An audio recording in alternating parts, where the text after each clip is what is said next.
A solidão é um desafio. A solidão é algo que nos incomoda, talvez porque contenha em si a maior de todas as questões. Afinal, quem é você? Afinal, quais são os seus gostos quando ninguém está olhando? Quais são os seus medos? Quais fantasmas aparecem quando você está sozinho?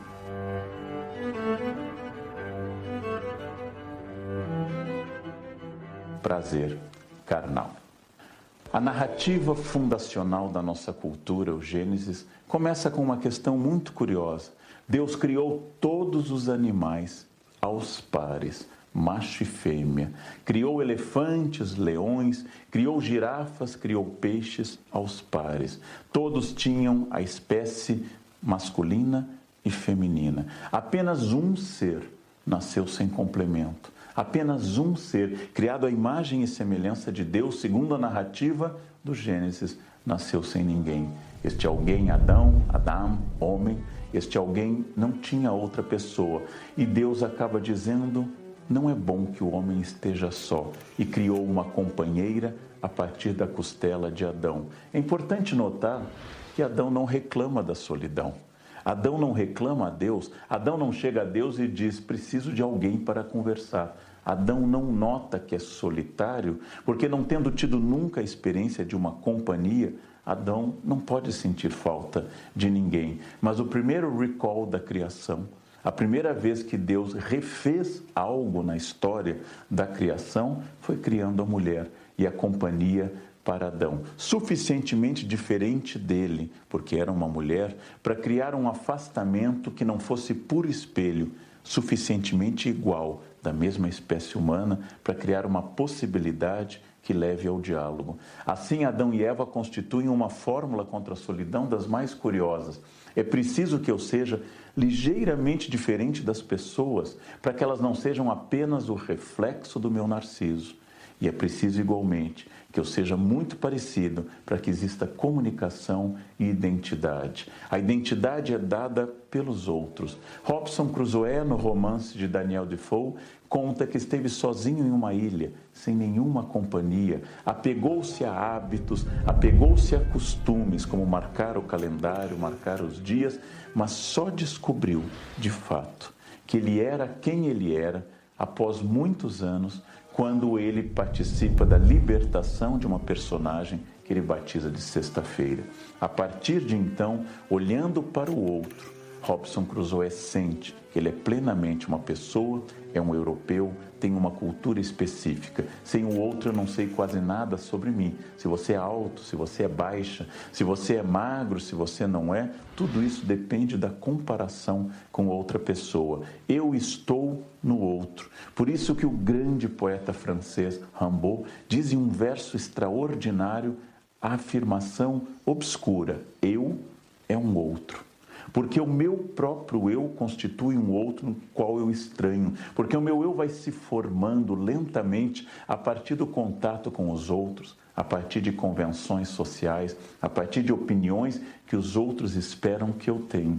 Vai surgindo nesse caso, um eu social, um eu aceitável, um eu que fala aquilo que os outros podem ouvir, que não é desagradável, que não é assassino, que não é violento. E lentamente este eu, que é um outro, vai sendo moldado pelo convívio. Toda a história da arte, toda a história da literatura trata desse descobrimento interno de um eu que vai se afastando de si. É o caso de Ana Karenina, de Tolstói, é o caso de Capitu, de Dom Casmurro, é o caso de Madame Bovary, de Flaubert, que vão descobrindo cada uma dessas personagens criadas pela mente masculina. Cada uma dessas mulheres criadas por homens vai descobrindo algo que não estava ali antes, uma insatisfação que vai movimentar toda a trama. Toda a literatura ocidental trata de um eu lírico buscando companhia, e toda a literatura ocidental trata de um eu lírico afastando da companhia ou rechaçando a companhia. Todo cinema é praticamente o encontro de alguém com outra pessoa, com um grupo, com um amante, com uma esposa ou com um marido. E todo cinema é a dor a partir desse encontro. Nós vivemos essa questão de forma insolúvel. Não existe uma solução perfeita para o dilema do porco-espinho. Porém, eu posso, sem dúvida, através da minha consciência, através da reflexão literária, psicanalítica e filosófica, simplesmente me dar conta de que eu nunca estarei pleno estando sozinho e nunca estarei pleno estando com outras pessoas, que as minhas incompletudes são levadas para o grupo e são levadas igualmente para dentro de mim quando eu estou sozinho, porque eu me carrego com meus medos, com as minhas angústias, com os meus dramas, inclusive para a solidão. Mas é preciso um equilíbrio recomendado amplamente na história da filosofia ocidental, da capacidade que eu tenho de exercer coisas sempre individuais, como ler um livro, como abrir uma página e descobrir através de um diálogo com outro eu, que é o autor, com outra fonte que não sou eu, um diálogo que vai me marcando, eu vou reelaborando internamente este prazer extremo, que é a capacidade de ler, um gesto profundamente solitário e profundamente gratificante. A velhice de quem não lê é ainda mais solitária do que a velhice de alguém que lê, porque o livro é sempre uma companhia extraordinária. Da mesma forma, muitos autores, por exemplo, Yuval Harari, no recente 21 lições para o século XXI, termina a 21ª questão indicando que através da meditação e através de uma escola específica de meditação que o historiador israelense segue, ele conseguiu muito da sua consciência, da consciência que marca seus livros famosos como Sapiens, Homo Deus e as já citadas 21 questões. É na meditação que ele afirma praticar por 2 horas por dia que ele encontra uma consciência que permite que ele pense e vá ao encontro dos outros e vá ao encontro das pessoas como outra fonte de conhecimento e de autoconhecimento. Então há muitos caminhos para eu entender que através de uma simples casca, de um verniz, que é uma ligeira angústia porque eu não estou com ninguém, eu estou escondendo coisas muito mais densas e não estou me permitindo o exercício prazeroso de olhar para mim, de pensar em mim acompanhado de um livro, de um chá, de um vinho, de um copo d'água, ou simplesmente escutando uma música, que naquele momento eu transformei solidão em solitude e eu cresço e tenho mais a levar para os outros, tenho mais questões para indicar para as outras pessoas, tenho mais capacidade de transformar as minhas angústias em reflexões, porque eu nunca serei perfeito, mas sou perfectível, ou seja, sou possível de uma adaptação em busca de objetivos maiores. A consciência é muito importante, senão eu sofrerei acompanhado e sofrerei só. Se eu não harmonizar minimamente o meu ser com este eu que é um outro, segundo Rimbaud, é muito difícil que eu consiga conversar com qualquer pessoa, que eu consiga estabelecer o contato com qualquer outro ser humano, se eu não tiver um mínimo de coerência interna, de consciência interna, para poder saber que eu nunca serei outra pessoa, mas que eu não sou uma consciência isolada no universo, que eu vivo em comunidade, que eu sou um animal político, como quer Aristóteles, que eu sou uma pessoa diluída em grupos maiores e que tem que dialogar com esse exercício de limitação da minha vontade, quase sempre, que é o grupo maior. É nesse jogo entre o homem individual e o homem grupal, entre o ser humano isolado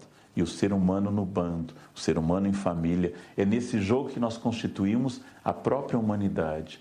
Os humanos não se tornaram poderosos por terem garras melhores. Os humanos não se tornaram donos do planeta porque tinham a pele impenetrável. Os humanos não são os maiores mamíferos. Os humanos são frágeis. Os bebês humanos estão entre os mais frágeis bebês de todos os mamíferos. Nós nos tornamos fortes unicamente por um motivo: a capacidade de compartilhar com o grupo tarefas. Nenhum de nós é capaz, provavelmente, de construir a simples máquina que você tem diante de você, um computador. A maioria absoluta dos humanos, como eu, não sabe como fazer um computador, não sabe sequer como fazer uma calça, não sabe como construir um carro, mas é o agrupamento de humanos que deu tudo isso a nós nesse jogo permanente de troca de sociabilidade, de tecnologia de mútua dependência, pelo fato de que eu não sei tudo e ninguém sabe tudo, mas que esses saberes díspares podem ser agrupados em uma sociedade complementar. Esse é o grande jogo, muito complicado de ser atingido. Esse é o grande jogo que nos faz sermos isolados, sermos solitários, mas buscarmos a sociabilidade do grupo, a complementariedade do grupo, a capacidade técnica de eu não ficar perfeitamente isolado, de eu não ficar perfeitamente voltado para mim. Esse jogo entre solitude e solidão é um jogo extraordinário e deve ser praticado com consciência. Eu continuo sendo eu quando estou em família ou entre amigos. Eu continuo sendo eu quando eu estou sozinho. E eu queria indicar uma conclusão parcial lendo o parágrafo final do livro, para convidá-los a ler não apenas esse livro, mas toda a vasta bibliografia que nós temos sobre solidão, sobre literatura que está contida e indicada nessa obra. Lerei para vocês o final. Terminaremos todos solitários em um túmulo algum dia. Exercitar o lado criativo e libertador do isolamento e evitar que o túmulo surja ainda em vida. Viver exige pausas. Pensar implica certo isolamento. Ser feliz com quem você ama e, acima de tudo, ter a experiência da solidão antes e durante o amor. Você precisa de muitas pessoas. Viver é amar e amar implica outros seres. Lembre-se apenas de que você também precisa de você e esse mergulho em si é vital. Quando olhar alguém em uma mesa de restaurante sozinho e feliz, passeando em um parque sem ninguém e pleno. Quando ligar para alguém e a pessoa em um sábado à noite disser com serenidade, eu estava aqui pensando e lendo tranquilo. Não se esqueça de dar os parabéns. Aquela pessoa já descobriu a faceta libertadora da solidão, tornada amiga. Está apta para voltar ao convívio dos outros, porque já convive consigo. Se você não se suporta, quem conseguirá fazê-lo? Foi um prazer.